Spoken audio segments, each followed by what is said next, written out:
You're listening to the best of the Martha Zoller Show.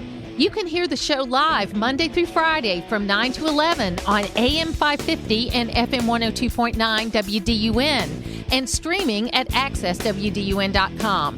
You can find all things Martha Zoller at marthazoller.com.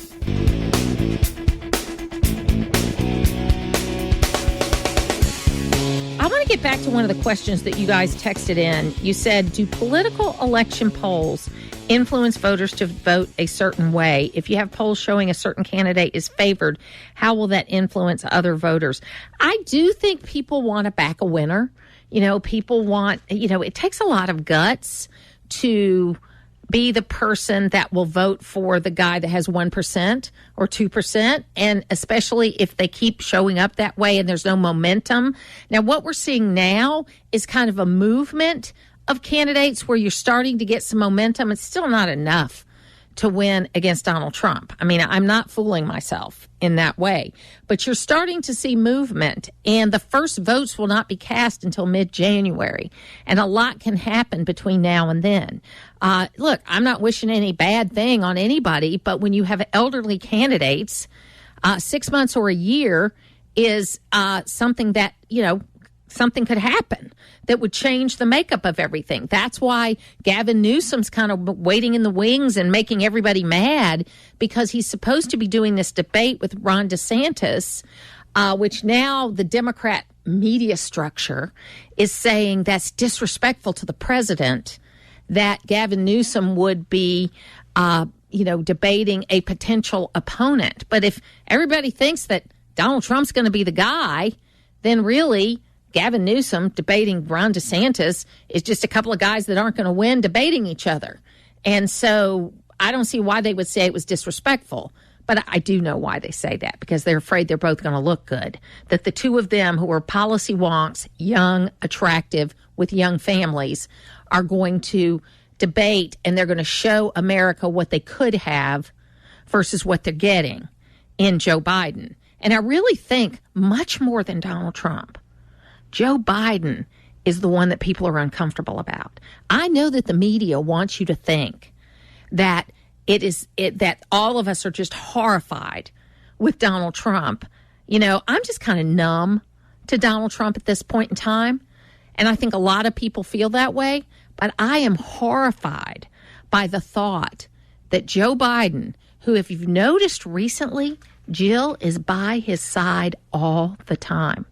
She is clearly going to meetings, being involved in things. She is showing up, and she's not doing things independently.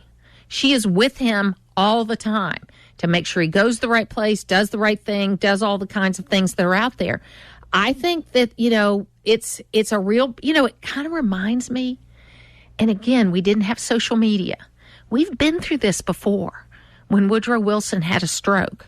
And the last 2 years of the presidency, his wife really ran the country because they were hiding from the American people the fact that he had had a stroke and he had not recovered yet. They knew he had a stroke, but he hadn't recovered yet. And you could do that back when you didn't have social media. John Kennedy, everybody thinks John Kennedy was a philanderer, and he probably was. Okay, but there is a lot of documentation that has now been declassified that would imply that he was sick more than he was philandering, and that he made a decision to let people think he was a cad instead of letting people think he was sick. Same thing with Franklin Roosevelt. Franklin Roosevelt, in his last, everybody knew he had polio. It's not like he was hiding that, although he went to great lengths not to be pictured in his wheelchair. And that's why there was so much controversy about the Franklin Delano Roosevelt statue being in a wheelchair. Okay? But his last term, everybody knew how sick he was when he ran for that last term. Okay? But they let him run in 1944, knowing how sick he was. And then you see those pictures about a year later of him in Yalta negotiating this final deal related to World War II in Europe. And he looked awful, and he had basically holed himself up in the White House, and he was running everything himself. He wasn't letting Truman involved. He wasn't including anybody because he knew he was dying. Again, you could do that. It's kind of like, I don't know if any of y'all have seen the Dave movie, okay? But that's kind of the premise of this Dave movie, is that everybody's hiding in plain sight that the guy was too sick, that he was not recovering from a stroke. So it's a real interesting situation because we have been here before. We just didn't have social media chronicling it.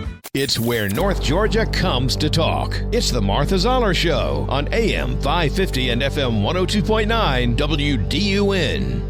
Michael Lynch is an associate professor of political science at the University of Georgia. He was one of my professors when I went back to school, and we thought we'd talk a little bit about the debate and this sort of third-party movement and whether a third-party movement can have legs. Michael Lynch, thanks for being with me today. It's great to be with you. Thank you. So I'm sure you watch the debate. You're a political junkie. You do all that sort of thing. What was your overall thoughts about if people, singled themselves out or did a good job or a bad job? What were your thoughts? Well, given my job, I like people who talk about policy, and I was impressed by Nikki Haley. I think did a good job bringing policy back to the discussion and making some good points. So I think she did a good job. Vivek did a good job of being memorable. As I looked at some poll numbers this morning, I was kind of curious to see what that impact was.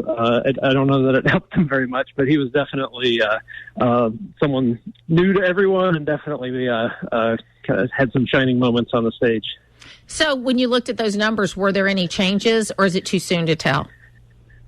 Well, it's, January 15th is a long way away, but a little bit to my surprise, DeSantis' numbers actually look better after the debate, and support for Trump is down quite a bit. So the race between DeSantis and Trump is within the margin of error now if you look at head-to-head races, which is surprising. Trump's been dominant and so far ahead for so long. I was surprised to see those numbers that close.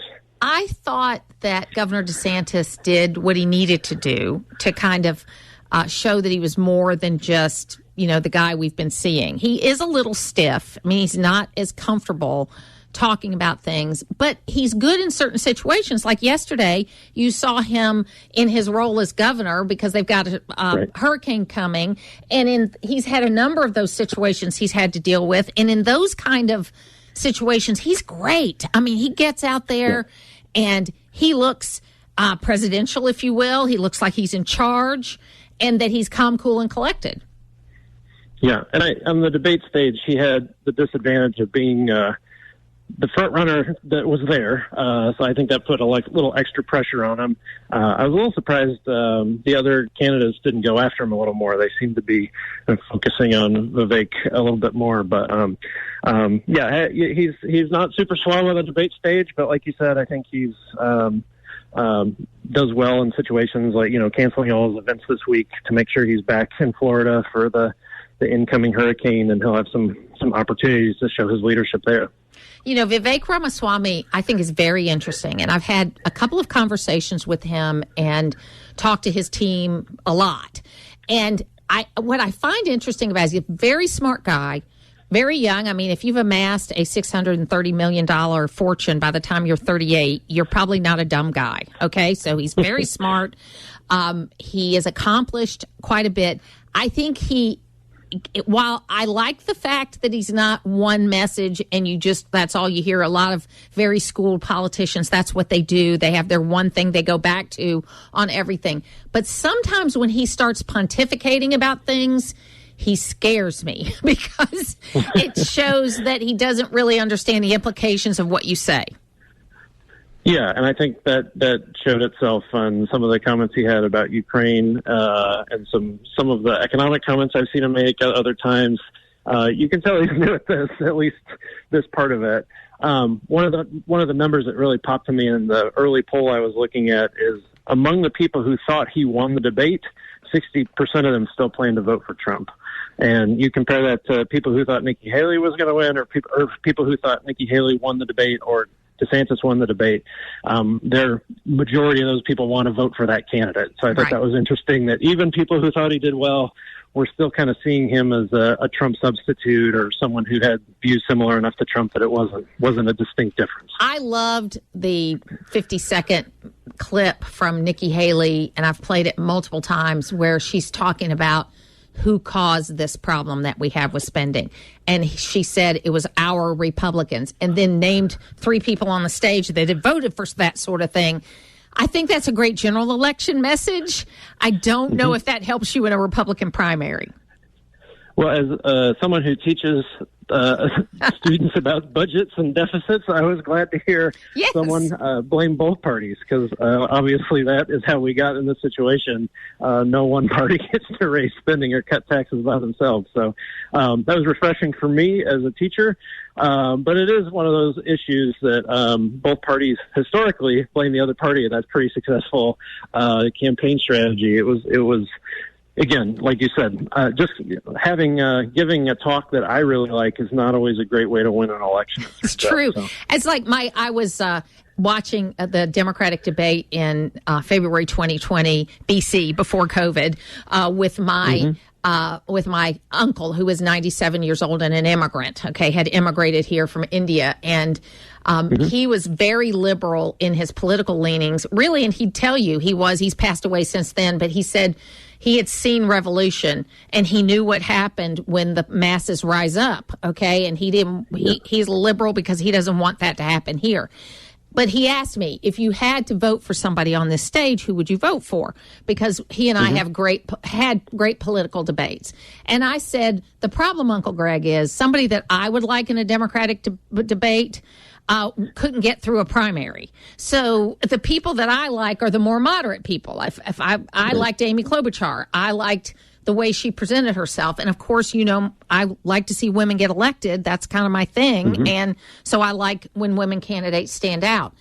But with all of this talk, the no labels thing, I've talked to the no labels people. I've had a number of their folks on. They're going to have a real convention in April in Dallas. And they're talking about that they have polling that says people are really unhappy with the thought of a Trump-Biden rematch, and that there's a path if you can get on the ballot. That's the big if, because the one thing Democrats and Republicans agree on is they don't want anybody else on the ballot. If you can get on the ballot, they say there's a path for an independent to win. Well, it's probably good to remind your listeners the last third-party candidate that won a presidential election was Abraham Lincoln. So it's been a while. This has not been a successful strategy at all in modern times. And usually I think, conventional wisdom that I totally agree with is this would bleed into Biden votes and make it much more likely that Trump would win the election if the matchup ends up being Trump-Biden. So I have this theory, and you can think it's crazy, but you think a lot of the things I think are crazy, but that's all right. We've had a few classes together. I think the Democrats are a little unsure that Joe Biden's going to make it all the way to next year. And I don't mean he's going to die, but something's going to happen to where he can't be the candidate. Because generally, when you have the incumbent candidate, you have your convention early so you can have a long general election cycle. And they're having their convention the last week of August next year, which is the absolute last week you can have it and still have the names on the ballot. I think they did that because they're not sure, if Joe Biden's going to be the nominee. Yeah, that makes a lot of sense to me. I think there, more uncertainty about who, uncertainty surrounding Trump with his legal issues, uncertainty surrounding Biden with age, and Trump's much older than our average candidate historically, too. There's just a lot of uncertainty about this election.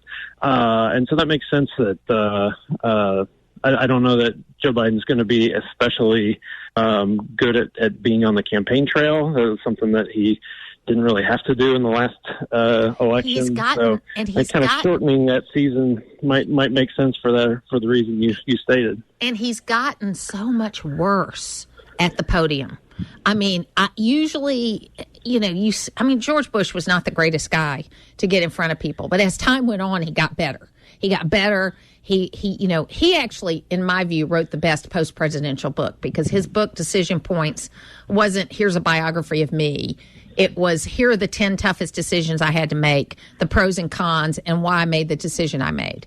And I loved that, okay, because he really, I think, was doing things for the right reasons. I think we are in a season where people are doing things for the wrong reasons. And I'm looking forward to getting out of it, if you want to know the truth. Well, we have a long way to go until the 2024 election. I gotta make it through this entire semester before we start voting in primaries and caucuses. That's right. And this far out, there have been a lot of people who are leading in Iowa who absolutely got nowhere close to the presidency. So, there's still a lot of uncertainty out there. Until the real votes are cast, we don't know what's going to happen. Michael Lynch, thank you so much for being with us today. Putting the talk in news talk. It's the Martha Zoller Show on AM 550 and FM 102.9 WDUN. Dr. Trey Hood is here with me right now. He's a professor in the Department of Political Science at the University of Georgia. He's been conducting research in American politics and policy since 1999, and he primarily focuses on Southern politics and election sciences, but he serves as the director of SPIA's Survey Research Center, and there was a new poll released this morning. Trey, welcome back to the program. Thank you. Glad to be here. So, we'll talk about the poll in a minute, but the biggest question I get from people that I have a hard time getting my head around with polling is that the world has changed so much about how we contact people. And how do you, number one, get in touch with people? And then once you have however many respondents, 700, 800, 900, how do you just weight them so that you have as accurate of a poll as you can? Well, first question first. It's getting harder to get in contact with people. Response rates for surveys are just in the basement, really, and so it requires more and more effort on our part to try to get in contact with enough people so that we're going to have a representative sample for our poll. Now, the polls we do for the AJC and still for a lot of other customers that we have are what are called live interviewer surveys. So someone is actually a real person on the phone calling, trying to make contact with someone. But the polling industry is changing, and we're going to have to change as well. There are many different modes you can use to poll people, including still live interviewer surveys, but you can also use online polls. One of the more later innovations, it's not brand new, but more recently, text-to-web surveys. So someone would get a text message, they'd click on the link, it would take them to a survey online, and they can complete that survey. Or mixed mode, which, would be a combination of one of those things. Now, one of the things that has changed in the world, of course, is cell phone usage. Even my parents, don't have the kitchen landline anymore. So we're calling more and more cell phones. In fact, about 90% of the numbers we're calling now are cell phone numbers to try to, again, get a representative sample. But that causes other problems because, as we know, especially younger people, but people of any age, when they get a call from a number that they don't recognize, they just screen it out. They don't answer the phone call. So it is getting harder and harder to get in contact with people. And to deal with that, pollsters are using different methods to try to get around those problems. Now, the other question, so was that anything else? Yeah, that answers we that could question. Talk for hours about this. I know, it's true. It's true. But then when you get the responses, right. Do you have to weight them some way? How do you do that? Almost always, because the sample we get back after we complete our calling in some ways isn't going to exactly match the population we're trying to make inferences back to. So here's an example. We know about how many young voters there are. I know that from looking at the state's voter registration and voter history database, and we can get pretty good numbers on that. we're always short on younger voters, say people in the 18 to 29-year-old age category. And so we do have to do what's called weighting on the backside, or, there's different ways you can do this. We weight, and so what you're doing is that, if you have fewer 18 to 29-year-olds than in your population you're surveying, you basically give those individuals more weight. So you weight them heavier, and you downweight other people. Say we have too many people in the 65-plus age category.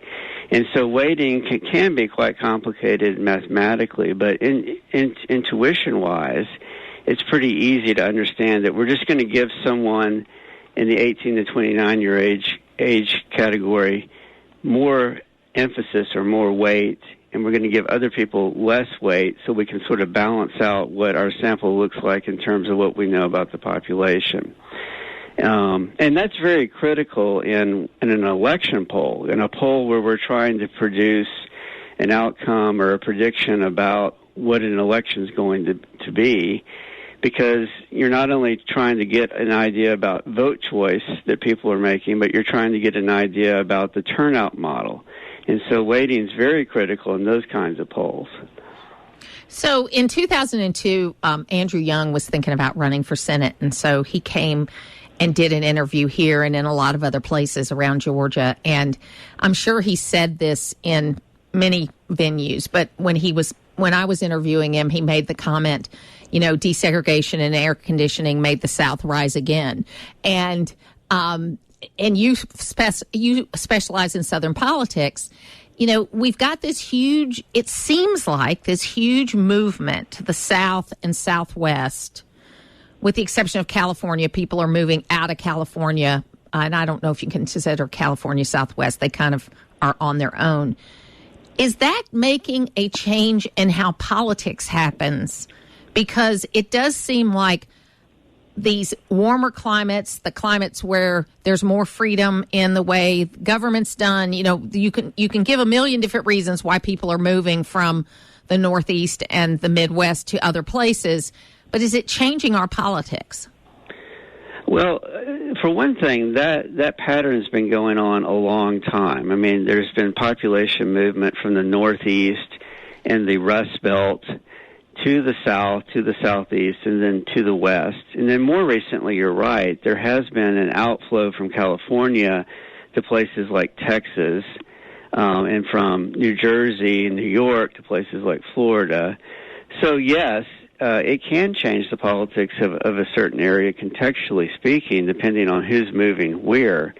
Now, a lot of times, if someone is fleeing another state because of high taxes or business regulations, they're more likely to be a Republican, obviously. So if they're moving for other reasons, they might be a Democrat. So it depends on who's moving where. But yes, in-migration, population movement patterns within the United States can affect politics in states, certainly.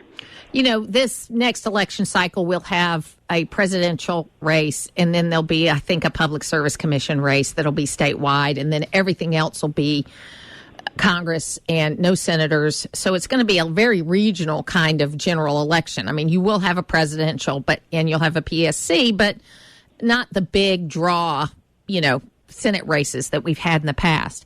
The governor is very clear, and all the constitutional officers, that they want to prove that Georgia is not a purple state, that Georgia is a red state. And he believes that his win in 2022, shows that there. What are the trends you're seeing? I mean, are we more like North Carolina and Virginia, where we go back and we're going to start going back and forth, or are we still leaning to the more red side on things?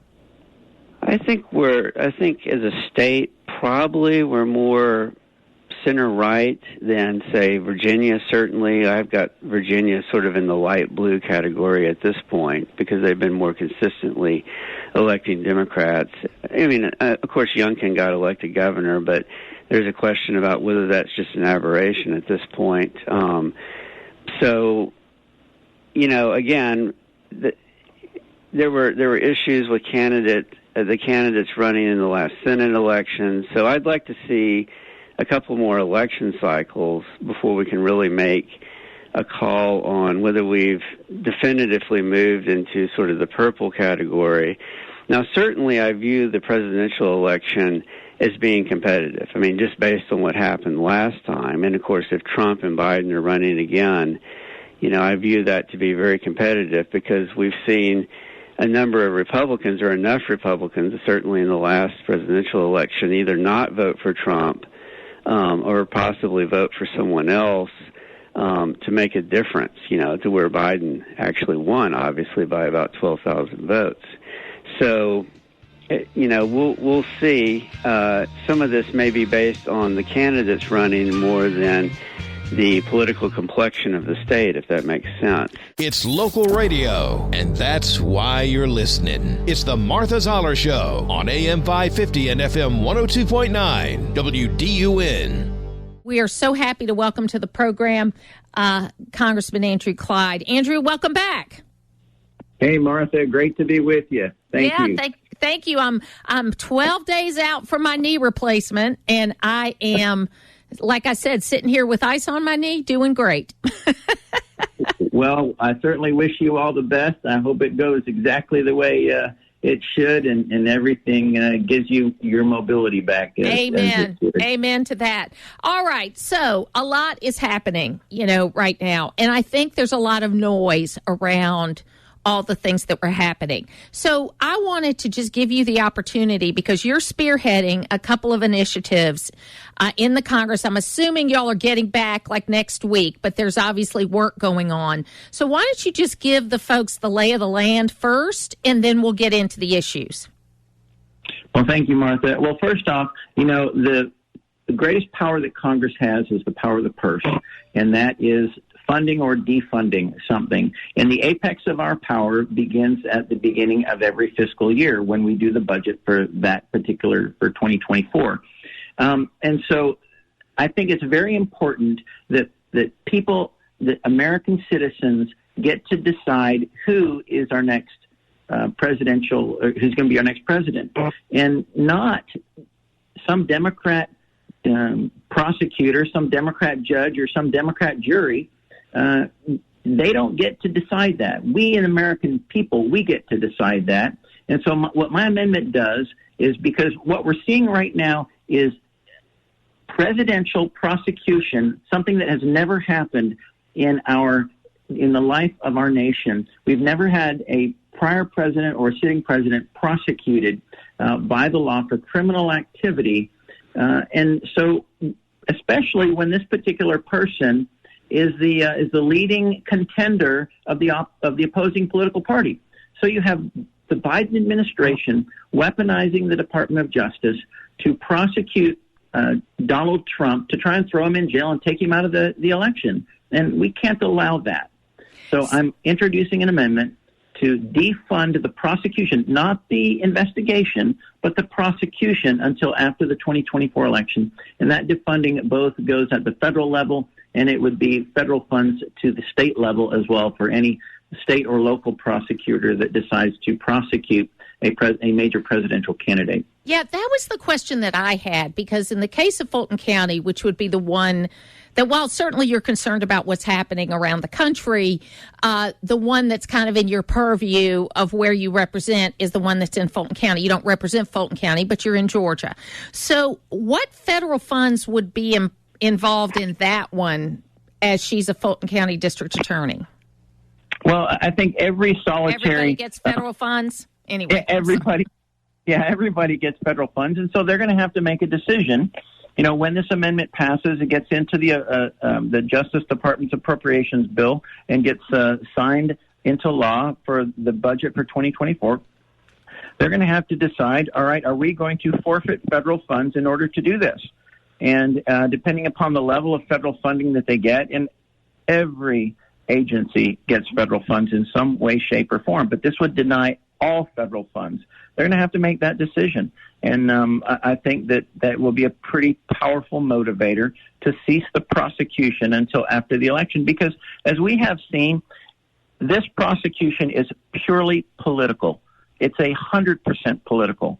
and we're seeing judges schedule trial dates at important political times for like Super Tuesday, what we're seeing, and, all through the election cycle to deny the leading contender, Donald Trump, to deny him the opportunity to be somewhere and to campaign, and so he's got to be in court.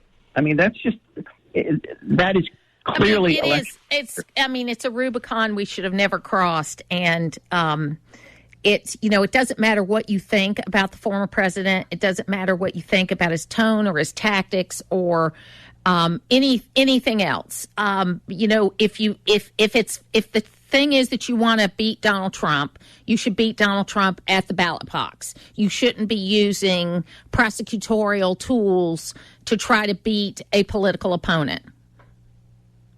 You're absolutely right. I mean, that's banana republic type of conduct, and that is not the United States of America. That is not a representative republic. So this is the way we have to do it, in my opinion. This is the strongest tool that we have, and we're going to use it. And so far, it's funny because, I'm not the biggest fan of the former president. I have a lot of issues, and I'm looking in the Republican primary. I'm one of those exurban, suburban women that is looking for another candidate. But I'm going to vote Republican, and I'm going to support the nominee.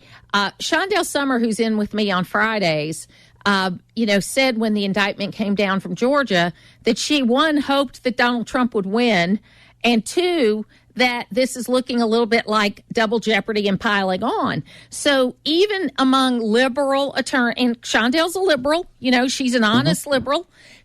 Even among liberals, they're looking at this and saying, wait a minute, this is going, a bit too far. And I think one of the challenges that we all have is, do we have the same standard for everyone? Now, here's a question I want to ask you, and I hope it will make you laugh, okay? Mm-hmm. We can't pass a budget on time. How do you think we're going to be able to get this initiative through that has to do with budgeting? Well, you're right. We can't pass a budget on time, or at least it has not happened. But the Republicans committed to passing 12 individual appropriations, and 10 of them are through committee already. We've got 2 more to go. The Justice Department's one is one of the 2 that are left, and that's why this amendment is so important, because I can get it into the base bill of the amendment and it come to the House floor. All right. Now, we've passed one appropriation already on the House floor, and we're going to be in session for 12 legislative days. We should be able to pass a number of them and get them over to the Senate for the Senate to do their work. But I agree with you that we're facing a government shutdown, and it's a real possibility, because I do not intend to continue Nancy Pelosi's policies or her spending levels into FY 2024. Any continuing resolution is going to have significant policy changes in it and spending reductions on it. That's just, that's being fiscally responsible, in my opinion. And that's why that's why they gave us the majority. Well, and I know it's going to take a lot to turn this ship. But if we don't try, we won't do it. And we definitely won't do it if we don't try. And for me, it's the thing that's missing from the debate right now. Nobody's talking about this, as far meaning budgets and that kind of thing, because they're getting distracted by a lot of other things. And people aren't talking about the border at the level that I think they should either. And when I say people, I mean presidential candidates. No, I agree. The border is a critical part of this, which is why any continuing resolution that has any hope of a Republican support, total Republican support, has to include the border. H.R. 2, all the Republicans voted for H.R. 2, which was the Secure the Border Act. That has to be part of this. It has to be a change in the policy of the way that we administer our southern border, because without border security there, we don't have national security. And we have seen millions and millions of illegals come across, many of them criminals. We've seen sex trafficking, child trafficking. It's incredible the crime we've seen come across our southern border, and it is hurting every solitary state in America. So that has to be part one last question, and then I'll give you an opportunity to tell people how to get in touch with you. There is this thing that the Biden administration and people that support them are doing where don't believe your eyes. Okay, so they're telling you the economy's good. They're telling you the border's secure. They're telling you all of this. And they're saying that you, meaning the average citizen, there's something wrong with you that you don't see it their way. You know, this bizarro world that we live in has got to change because they're not telling us the truth, Andrew. Martha, they are flat out lying to us, and they think that we are gullible enough to believe their lies and to just go along with what they say. And that, honestly, that's one of the most difficult things of being a representative in Congress, is listening to the lies and seeing the fact that they're bold-faced about it and that they don't mind lying to you. But we're not going to believe those lies, and our legislation is going to deal with those lies. And that's the way it's got to be. That's why, that's what I believe. That's why I'm up there. Well, Andrew Clyde, if people need help from you, or if they can help you with this particular initiative, how can they do that? Well, they can go to clyde.house.gov, and there's a place you can send us an email, or you can call the district office if you need any sort of help with a federal agency at 470-768-6520. You can follow us on Twitter or on Facebook at rep_Clyde. And then also our newsletter is available, comes out every week and tells you what I'm doing, where I've been, and talks about the major issues. So I love to stay in touch with the folks of the 9th District. Absolutely. Representative Clyde, thank you so much for being with us today, and thank you for what you're doing. Thank you, Martha. Great to be with you as always. To hear the full versions of last week's Martha Zoller shows, go to the podcast page at accesswdun.com, and you can follow me on social media at Martha Zoller.